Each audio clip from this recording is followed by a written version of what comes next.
nataka ukome kwa unaniulizia vitu vya humu ndani na kutaka kuvitumia bila kujua vimetoka wapi. Ikarimi.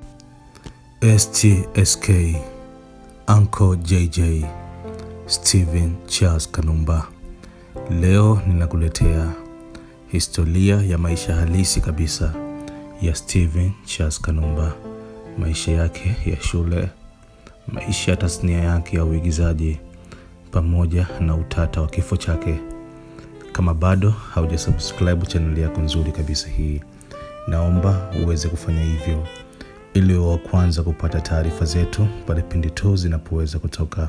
Kumbuka, hii ni Bongo Complex Media. Alizaliwa mwaka 1984 tarehe 8 ya mwezi wa kwanza. Hadi leo imeweza kutimia miaka 41 tangu pale umauti ulipoweza kumkuta. Alizaliwa huko Shinyanga. Baba yake Steven Charles Kanumba alijulikana kwa jina la Charles Kanumba. Mama yake alifahamika kwa jina la Flora Mutegoha. Kanumba alikuwa na uwezo wa kuzungumza lugha tatu. Alikuwa na uwezo wa kuzungumza Kiswahili, Kiingereza na Kisukuma. Shule ya msingi aliweza kusoma pale Bugoi, lakini sekondari ya form 1 hadi form 4 aliweza kusoma shule ya sekondari Mwadui.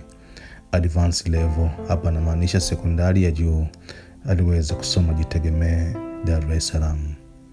Steven Charles Kanumba mwaka 2002 ndipo alipoweza kuanza tasnia yake rasmi kabisa ya uigizaji wa Bongo Movie. Aliweza kuifanya kwa takriban miaka 10 tu kwenye kipindi cha maisha yake. Hapa namaanisha kutokea 2002 hadi 2012 pale mshumaa ulipoweza kuzimika. Ilikuwa ni siku ya majonzi, kila mtu hawezi kuisahau. Nchi kama ilizizima hivi.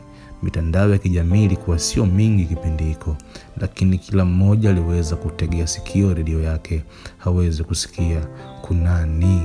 Ilikuwa ni tarehe 7 ya mwezi wa 4 2012. Nakumbuka kama nilikuwa natoka shule hivi. Hapo ndipo daladala zima ilisizima. Dereva alitamani afunge breki ili kila mmoja aweze kusikitika angalabu kwa dakika 10 hivi. STSK, Uncle JJ, movement za Hollywood hadi ndani ya USA. Aliweza kuiteka Afrika nzima kwa ujumla.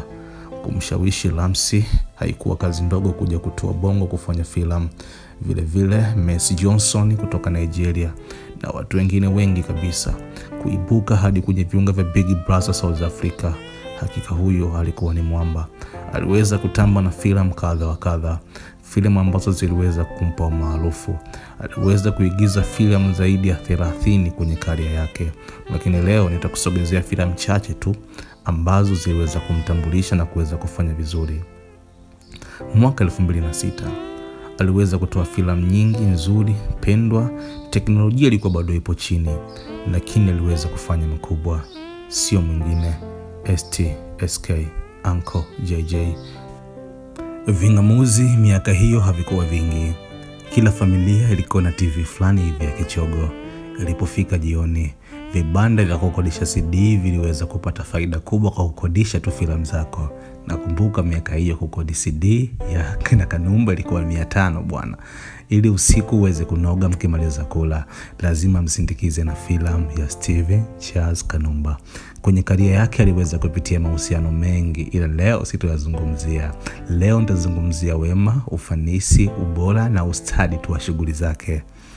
Aliweza kuigiza filamu nyingi zenye mvuto na mpenyo wa hali ya juu, ila leo nitakusogezea miongoni mwa filamu chache zaidi kabla umauti haujamkuta. Sio mwingine ni STSK, Uncle JJ, Steven Charles Kanumba. Aliweza kuchukua tuzo kadha wa kadha na kuweza kuyateka macho ya watazamaji wengi ndani na nje ya Tanzania. Hapa namaanisha Afrika kwa ujumla. Aliweza kuigiza Dar to Lagos, Sikitiko Langu, Dangerous Desire, She is My Sister, A Point of No Return na Magic House mwaka 2009.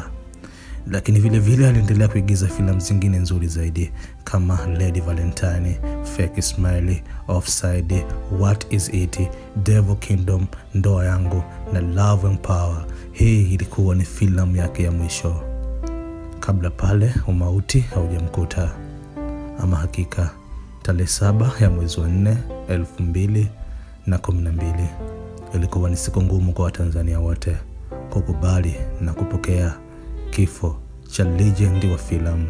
Je, ni kweli alikufa na Bongo Movie? La hasha. Inawezekana Bongo Movie iliumba, lakini haijafa. Nguvu zake, wema wake bado unaishi, na vijana wapya watakuja na watafanya makubwa kuliko yeye. Mimi naamini legend ya Bongo Movie, Steven Charles Kanumba.